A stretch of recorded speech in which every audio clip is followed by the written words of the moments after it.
Özellikle komisyonun iş yapıp yapmayacağını anlaşılması açısından da etkili olur. Elbette. Tabii. Evet, komisyonun ismiyle aslında devam edelim. Değerli Remzi Kartal, şimdi Milli Dayanışma, Kardeşlik ve Demokrasi Komisyonu deniyor. Özellikle kardeşlik vurgusu Kürtler içerisinde çok tartışılan bir konu. Çünkü yıllardır, 1990'lardan beri özellikle Türkiye'de iktidara gelen her siyasi parti kardeşlik vurgusu, her iktidar kardeşlik vurgusunu yaptı ama bu kardeşlikten Kürtler hep işkence, gözaltı, cezaevi gördüler. O anlamıyla bu komisyonun kardeşlik kavramıyla çok ciddi bir hazırlığının olması gerektiğini düşünüyorum açıkçası. Bu kardeşlikten ne anlaşılması gerekiyor? Bu kardeşlik eşit bir kardeşlik mi olması gerekiyor? Kürdün, Türk'ün eşitliğinden mi bahsediyor? Ya da bu kardeşliği Kürt halkı nasıl yorumluyor ve hangi beklentilerle ele alıyor?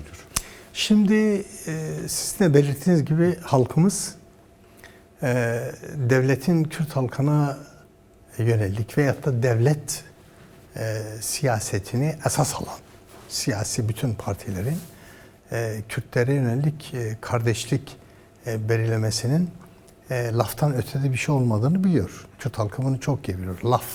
Laftan kardeşlik yani. Yani sadece pratiği olmayan, kardeşlik temelde hiçbir hukuku olmayan, öyle bir kardeşlik ki hiçbir hukuku yok. Hukuk hiç yok. Bir de tersine işte 100 yıldır uygulanan bir inkar imha politikası var. Evet. Onun için hani diyorlar ya kardeşlik lafından halkımız yeterince karnı tok. Karnı tok yani. Onun için yasalara dayalı, hak ve hukuka dayalı, demokrasiye dayalı bir kardeşlik talebi var. Halkımızın gerçekten talebi kardeşliktir. Başka Avrupa'nın talebi baştan itibaren kardeşliktir. Baştan itibaren. Evet. Yani bu kardeşlikten dolayı da yani halkların kardeşliği, sosyalist demokrasi temelinde, halkların kardeşliği temelinde bir yaklaşımdır. Şimdi bu 90'lı yıllardan itibaren de hep söyledi ya başkan, muhatap arıyorum. O muhatabı da kardeşlik temelinde, gerçek bir kardeşlik temelinde, eşit, demokratik bir kardeşlik temelinde ele aldığı için hep bir muhatap arıyorum diyordu. Şimdi bir muhatap oluştu. Yani kendi özgün mücadelesiyle halkımızın mücadelemizi geliştirdiği gelişmelerle başkanı süreci değerlendirdi ve bir hamle yaptı. Bu diyebiliriz ki evet o kardeşlik zeminini oluşturmak. Nasıl bir kardeşlik ama? Nasıl bir kardeşlik? İşte bu komisyon bunları kapsamlı değerlendirecek. Bunun yasal boyuta. Evet. Yani eğer kardeşse bu ülkenin ortağı olacak. Yani bu ülke Kürtlerin, Türklerin, Türkiye'de yaşayan herkesin ama bu şu anda söz konusu olan Kürt sorunu ve onun içinde Kürt halkıyla Türk halkın gerçek anlamda bu devletin ortak kardeşleri olduğu, ortak hakları olduğu, anayasal boyutta bunlar gündemleştirilmelidir. Onun gerekleri yapılmalıdır. Bu halkımıza güven verecektir. Halkımızın gerçek bir kardeşlik konusunda inancının gelişmesine vesile olacaktır. Bu sadece Türkiye değil. Evet. Kürtlerin Türklerle gerçek anlamda kardeşleşmesi, bunun toplumsal, siyasal, hukuksal boyutta yapılması bütün bölgeyi, Kürt halkının yaşadığı bütün coğrafyayı, yani Suriye, Irak, İran, bütün bölge buradaki ortaya çıkacak sonuçlarıyla da bütün bölgesel ve diyebiliriz ki uluslararası anlamda çok ciddi gelişmelere yol açacaktır. Evet, kardeşlik, hukuk ama demokrasinin ayaklar altında aldığı bir ülkeden de bahsediyor. Şimdi demokrasi aslında özellikle son 22-23 yıllık AKP iktidarına da bakıldığında en çok ihlal edilen alandır. Hem Kürdistan'da hem işte Türkiye'de en çok dile getirilen taleptir. Ve CHP de aslında bu komisyona katılırken işte demokrasi konusunda demokrasi ısrarı da biliniyor. Özellikle demokratik alanda da bir açılım yapması gerektiğini dile getiriyordu komisyonun. Bu açıdan bu Kürt sorununda da aslında daha önce yapılan açıklamalarda da Kürt sorununun çözümünde de demokrasinin bir garantör olacağını, demokrasiyle ancak Kürt sorunun çözülebileceğini hem hareketiniz hem de birçok Kürt siyasetçi de dile getirdi. Meclisteki bu komisyonun gücü Türkiye'deki demokrasiyi inşa etmeye yetecek midir? Şüphesiz ki bütün bu süreci Türkiye'nin demokratikleşmesini, Türkiye Devleti gibi 100 yıllık Kürt sorunu yaşayan, inkar imhayla çok büyük acılara neden olan bir ülke ve inkar imha politikalarının toplumda yarattığı travmalar. Sadece Kürt toplumunda değil, Türkiye toplumunda, Türk toplumunda da yarattığı bilinç zehirlenmesi. Yani Kürt sorununa, Kürt halkına yönelik böyle negatif bilinç zehirlenmesi. Negatif tabii. Yani sadece Türkiye'yi bölen, parçalayan, ondan sonra Türkiye'nin başına, toplumun başına bela olan falan böyle. Yani şimdi tabii bunun aşılması gerekiyor. Bu noktada bütün bu meseleyi sadece bu parlamentoda oluşan komisyonun çalışmalarıyla ve parlamentoya onun yansımasıyla çözülecek diye bakarsak bu şey değil. Bu son derece zorlayıcı bir tablodur. Onun için parlamento dışındaki çalışmaların, sivil toplumun, aydınların, akademisyenlerin, ondan sonra kadın hareketinin, kadın kurumlarının, ekoloji, çevre hareketlerinin, toplumla ilgili ekonomik, sosyal, siyasal, toplumsal her alandaki bütün toplumsal kimliklerin devrede olması gerekiyor. Nasıl bir demokrasi? Evet. Nasıl bir barış? Türkiye'de gerçek bir kardeşleşme nasıl olur? Yani geçmişiyle yüzleşen, bu yüzleşmekten korkmayan, bunu tam tersine geleceğini kurmak için bunu cesarete, güce dönüştüren bir yaklaşımın toplumsal alanda örgütlendirilmesi gerekiyor ve toplum adeta dışarıdaki bir meclis gibi çalışmalı. Meclisin gündemini tartışmalı. Kürt sorunun çözümü nedir? Demokrasi, Türkiye nedir? Gerçek barış nedir? Gerçek kardeşleşme nedir? Bu açıdan yani sadece meclise havale edilmiş ve meclisteki çalışmaları gözetleyen, ne olacak mecliste diye takip eden bir yaklaşım son derece tehlikeli olur. Son derece çalışmaları zorlayıcı bir tablo yaratır. Oysa ki mecliste yürüten çalışmalar ışık veren, yol gösteren, demokratik perspektifiyle güç veren, oradaki tartışmalara güç veren, dışarıda da, parlamento dışında da bir çalışma. Parlamento adına komisyon, bu komisyon çalışmalarını parlamentoya sunacak. Dışarıda da evet, bir çalışma.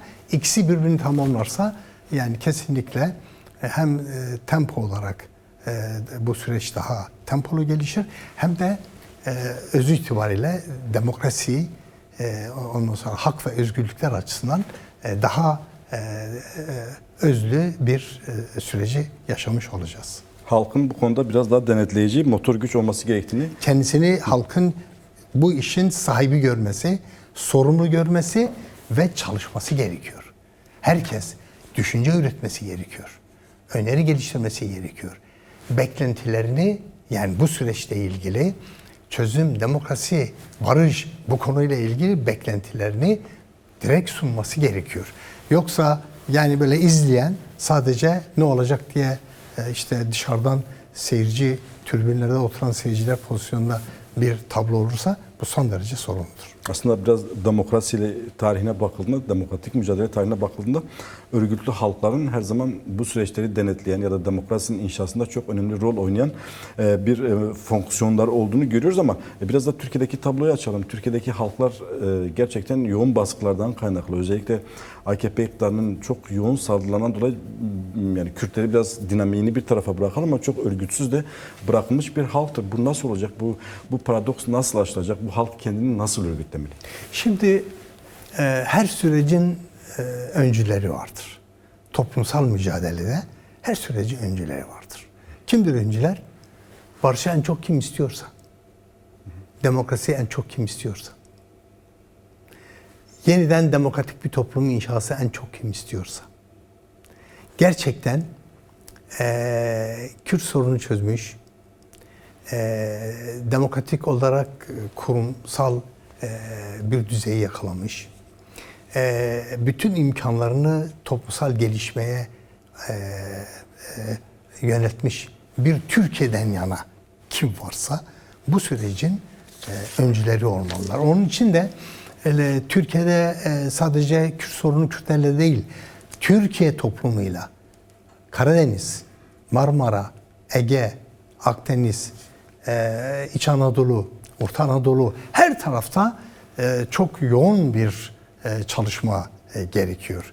Bu açıdan bunu özellikle vurguluyorum. Tabii ki bu saydığım güçlerin içine temel bir güç olarak DEM Parti var. Ama bu DEM Parti ile sınırlı bir çalışma olamaz. DEM Parti'nin özgün bir misyonu var. Evet. Fakat CHP başta olmak üzere sol, sosyalist, demokratik bütün diğer partiler değişimden yana olan, Türkiye'nin değişim dönüşümünden yana olan herkes bu süreçte halka gitmelidir, tartışmalıdır. Halktan korkmamalıyız. Halkın önerilerinden korkmamalıyız. Yer yer negatif tartışmalar olur falan fakat ortak akıl oluşur. Yani barış, demokrasi için ortak akıl oluşur. Onun için herkes, özellikle de ben demokrasi güçlerine diyorum.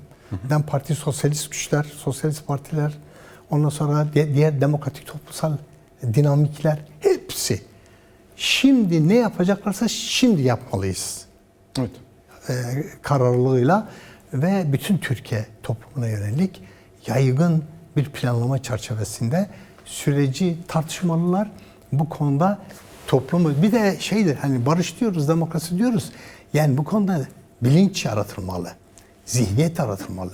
Demokratik toplumun zihniyeti, barışın zihniyeti. Çünkü 100 yıllık devletin oluşturduğu ön yargılar var.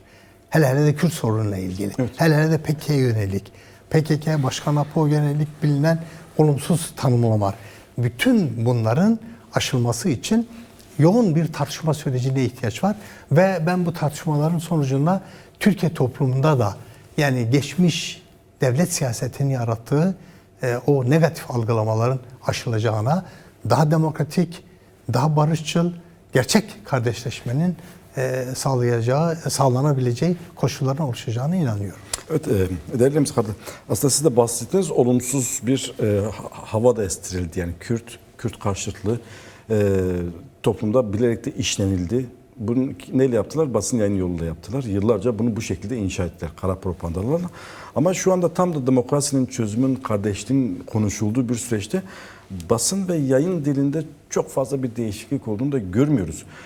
Bu konuda devletin bir görevi yok mudur sizce? Şimdi bir görevi değil, tam görevidir. Yani esas eğer böyle bir süreç varsa ki var, evet. İşte komisyonda oluştu. İşte parlamentoya yönelik çalışmaların önü açıldı. Bu konuda tabii ki temel konu dildir ve dikkat ederseniz komisyon çalışmalarında konuşan siyasi parti temsilcilerin dile getirdiği temel bir konu da budur. Dil. Sürecin dili. Evet. Sürecin dili gerçekten barış ve demokrasiden yana olmalı. Sürecin dili ötekileştirmemeli. Sürecin dili süreci zehirlememeli. Sürecin dili bugüne kadarki resmi politikaların dili olmamalı. Güven yaratmalı. Yani barış ve demokratik çözüm için beklenti içinde olan herkese güven vermeli. O açıdan da komisyonda bunların dile gelmesi yine mesela dile getiren bir partilerin başında da MHP'dir. Evet. Yani önemlidir. Yani dikkate alınması gerekiyor. Çünkü sürecin dilini geliştiremezsek gerçekten süreç gelişmez. Gelişmez. Kamuoyunu değiştirecek, dönüştürecek olan işte budur. Komisyon, siyasi partiler, bir partinin dışında bütün herkes orada temsil ediliyor. Bir partinin dışında herkes orada temsil ediliyor. Dolayısıyla oradaki dil dışarıya yansıyacak, basına yansıyacak. Çünkü basın da izliyor. Bunun dışında ilk baştan şimdiye kadar ki dilde bir değişim var. Hiç yok değil. Yani bir parça dilde değişim var. Yeterli mi? Değil. Hayır. Fakat değişmeyen belli çevreler de var basında ve siyasi bazı odaklarda. Bunlar sürece karşı olan çevrelerdir. Yani onlar aslında savaşın, çatışmanın, Kürt inkar ve imhasının kendilerine yarattığı siyaset zeminini kaybetmemek için. Özellikle bu negatif dili kullanıyorlar. İşte şüphe yaratıyorlar. Olumsuz algı yaratıyorlar. Bunun aşılması da genel olarak mücadelenin sürecin gelişmesiyle aşılacak bir konudur. Onun için yani komisyonda da dışarıya yansıyan bir konu dille ilgili. Evet. Bunun duyarlılığına işareti ben önemli görüyorum. Ama özellikle barış ve demokrasi yana olan basınımızın bunu işlemesi, bunu dile getirmesi, gündemleştirilmesi, kamuoyu oluşturması. Nasıl ki diğer taraf karşı kamuoyu oluşturmaya çalışıyorsa, evet. Yani barış ve demokrasiden yana olan basınımızın da özgür basınla başta olmak üzere yani bu konuyu dikkate alan, gündemleştiren ve özellikle bu işin üzerine giden bir tarz yürütmesi gerekiyor. Yayıncılık yapmamız gerekiyor. Evet, bu da bizim görevimiz olsun bu sürece karşı. Evet. Değerlerimiz karşı aslında bu konuya girmek istemiyorum ama izleyicilerimizden gelen sorular var. Soru çok açık ve net. Size hazır burada bulmuşken de sormak istiyoruz. Bir yandan Türkiye'de Kürtlerle kardeşlikten, barıştan, demokrasiden bahseden bir iktidar. İktidarın dili artık bu noktada evrildi, buraya geldi. Ama bir diğer yanda da hemen sınırların öbür tarafında Rojava'daki Kürt'ün haklarından mahrum bırakma çabası. Kamuoyuna yansıyan şu anda bu. Bu çelişkiyi değerli Remzi Kartal nasıl görüyor? İktidarın bu yaklaşımdaki bu çelişkiyi nasıl okumak gerekiyor? Bu çelişki AKP'nin yani çözüm aynen onların kendilerinin koyduğu isim Milli Dayanışma, Kardeşlik ve Demokrasi Komisyonu diyor. Bu ortak önerileri. Sadece bir demokrasi bu ismin içine girmiş. Daha önce öneridikleri isim oydu. Yani Milli Dayanışma Kardeşlik Komisyonu demişlerdi. Evet. Şimdi hala yani Kürt sorununda gerçek samimi bir çözüme hazır olmadıklarının açık delilidir bu. Yani Türkiye'de Kürtlerle kardeşleşeceksin. Suriye'de Kürtlerle ilişkini HTŞ üzerinden Kürtleri daraltma, Kürtlerin haklarını ortadan kaldırma, Kürtleri zorlama politikasını yürüteceksin. Bu gerçekten yani AKP'nin bu süreçte yürüttüğü politikaların ne kadar ciddi, ne kadar inandırıcı olduğunu çok açık bir şekilde ortaya koyuyor.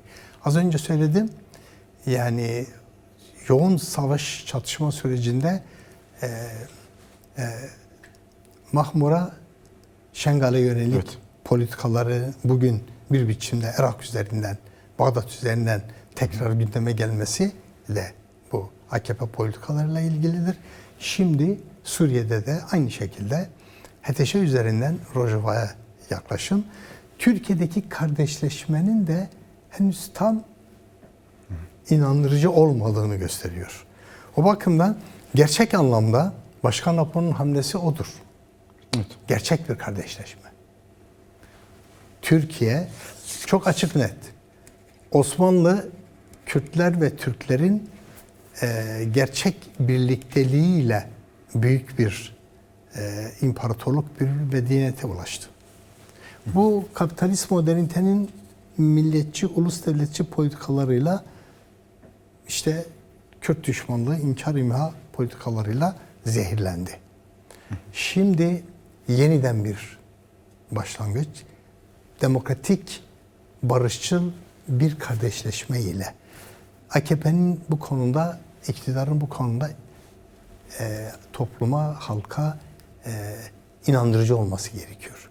Onun için Suriye'deki Kürtlerin kazanımı Türkiye için bir risk değil. Tam tersine diyoruz ya Kürtler, Türkler Türkiye'de kardeşleşmeli ve bunu bütün bölgeye yaymalı. İşte Suriye'ye yayılacak kardeşleşme budur. Suriye'de Rojava'daki yönetimle ilişki içinde olmalı. İlişki içinde olmalı. Evet, Rojava yönetimi bir biçimde ilişkilerimizin olduğunu söylüyor. Fakat Rojava'daki Kürtlerin varlığından korkan, ürken bir yaklaşım değil. Onlar aslında kendi kazanımları olabilecek tarzda bir yaklaşım. Onun için biz hareket olarak da Başkan Apon da bu konudaki yoğun eleştirisi budur. Rojava'daki yaklaşımları değişmeli.